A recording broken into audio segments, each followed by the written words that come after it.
نتیجہ ہو جائے گی، اس لیے میں اسے اپنے چہرے پر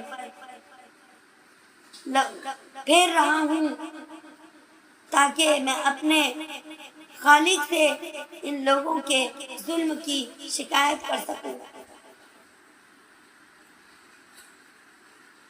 اس کے دونوں بازو میں بچے کو سہارا دے رہے تھے۔ انہوں نے آسمان کی طرف دیکھا اور دعا کی کہ یا اللہ، میری زندگی کے اس مشکل ترین لمحے میں مجھے ہمت عطا فرما۔ کسی نبی کو اس سے زیادہ سختی امتحان نہیں آیا۔ کہا جاتا ہے کہ شیر خوار بچے کے ساتھ پیش آنے والے واقعے سے امام حسین اس قدر لرز گئے تھے کہ اچانک ان کی داڑھی سفید ہو گئی اور وہ ایک بوڑھے دکھائی دینے لگے۔ اپنے دانتوں سے اس نے اپنا ابا اصغر لے کر اوپر کھینچ لیا تاکہ جسم کو چلچلاتی دھوپ سے بچایا جا سکے۔ پھر انہوں نے چند گرہ سانس لی اور اپنے خیمے کی طرف چلنے لگے۔ خیمے کے قریب پہنچ کر انہوں نے حضرت عباب کو اپنے خیمے کے دروازے پر کھڑا دیکھا۔ انہوں نے ان سے کہا، انہوں نے آنکھوں میں سے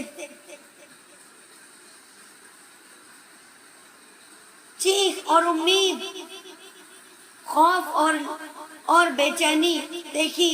ہمارے امام اپنی پوری طاقت کھوتے دکھائی دیتے ہیں اور بی بی رباب کی طرف آگے نہ چل سکے، اور وہ نہیں جانتے تھے کہ اپنی پیٹ کے اس بچے کو اپنی ماں کے پاس کیسے لے جائیں جو پھر کبھی نہیں مسکرائے گی۔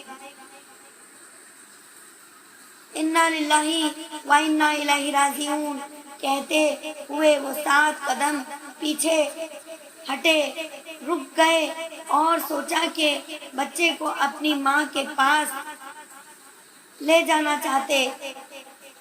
انہوں نے دوبارہ 7 قدم آگے بڑھاتے ہوئے انا للہ و انا الیہ راجعون کہا۔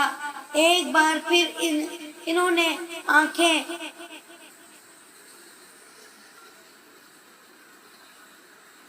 بی بی رباب کی آنکھوں سے جا ملی۔ ایک بار پھر ہمارے امام اپنی ہمت ہارتے دیکھے گئے اور انا للہ و انا الیہ راجعون کہتے ہوئے پیچھے کی طرف چلے گئے۔ حضرت امام حسین نے 7 مرتبہ ایسا کیا، آگے اور پیچھے۔ ہر وقت بی بی رباب کی نظریں بچے پر جمی رہی اور ہر بار امام انا للہ و انا الیہ راجعون پڑھتے چلے گئے۔ آخر کار کسی نے کسی طرح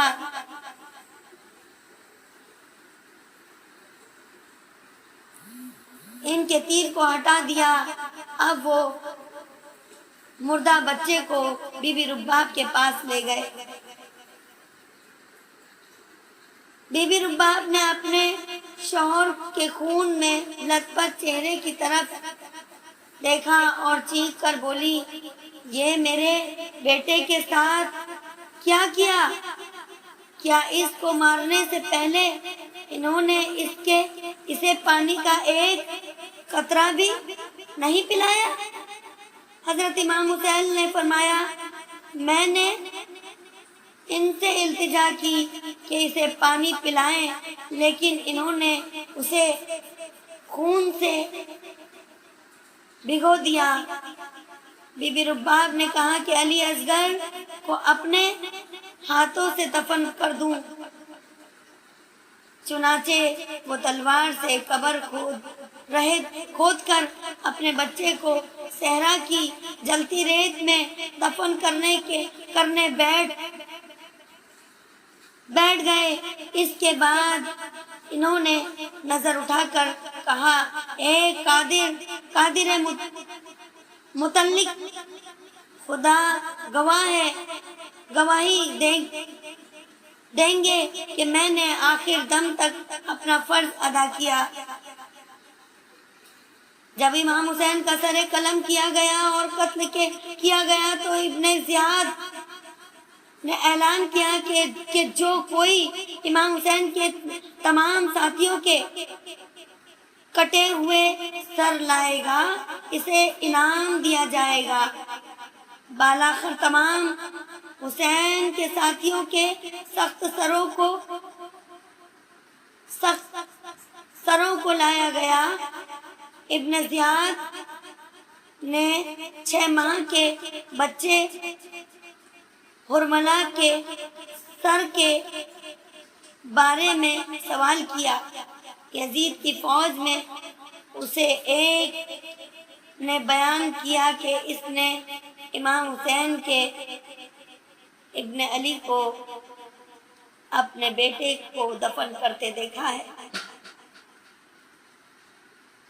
اس لیے ابن زیاد نے مطالبہ کیا کہ اس کی فوج امام حسین کے خیمے کے گرد گھومے اور اپنی تلواروں اور نیزوں سے زمین پر وار کرے یہاں تک کہ وہ قبر کو تلاش کرے۔ نیزے کی طور پر ایک سپاہی نے لاش برآمد کی اور حضرت علی اصغر کا سر مبارک اس کے جسم سے کاٹ دیا۔ اس کا شدید سر تمام صحابہ کے سروں کے ساتھ نیزوں پر اٹھایا گیا تھا۔ حضرت امام حسین کی خواتین جنہیں قیدی بنا لیا گیا تھا، ان کو اپنے پیاروں کی، خصوصاً امام حسین کی بیوی رقیہ کی یاد دلائی جاتی تھی۔ حضرت علی اصغر 6 ماہ کی عمر میں 10 اکتوبر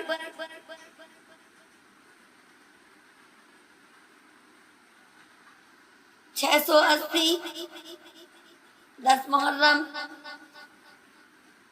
61 عیسوی کو یزید کی فوج سے ان کی گردن پر تیر لگنے سے مارے گئے، جسے عاشورہ کہا جاتا ہے۔ کیا یہ ایک قربانی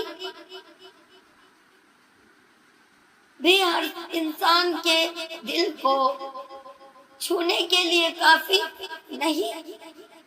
کیا ہم اس اکیلے قربانی کو ابراہیم علیہ السلام کی پیش کردہ قربانی میں سے بڑی نہیں کہہ سکتے؟ خدا ہی جانتا ہے کہ اس نے صبر اور استقامت کا جو درجہ حضرت امام حسین علیہ السلام میں دیا تھا، اس طرح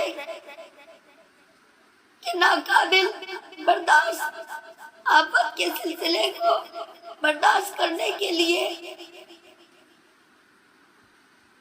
ظہور کی جلدی کے لیے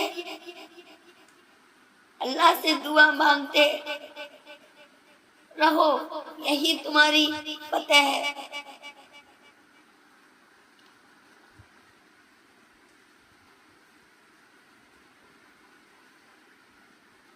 ہم اللہ سبحانہ تعالیٰ سے دعا کرتے ہیں کہ وہ ہمیں اپنے راستے پر ثابت قدم رکھے اور ہمیں ہمیشہ اپنے فرائض کی ادائیگی میں کوتاہی سے محفوظ رکھے، آمین۔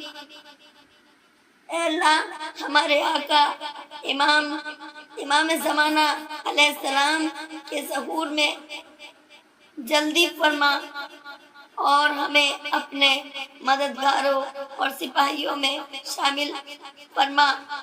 یا اللہ، آج حضرت علی اصغر کے بیان میں جو میں پڑھ رہی ہوں، پروردگار ان کی ارواح کو بہت بہت ثواب عطا فرما۔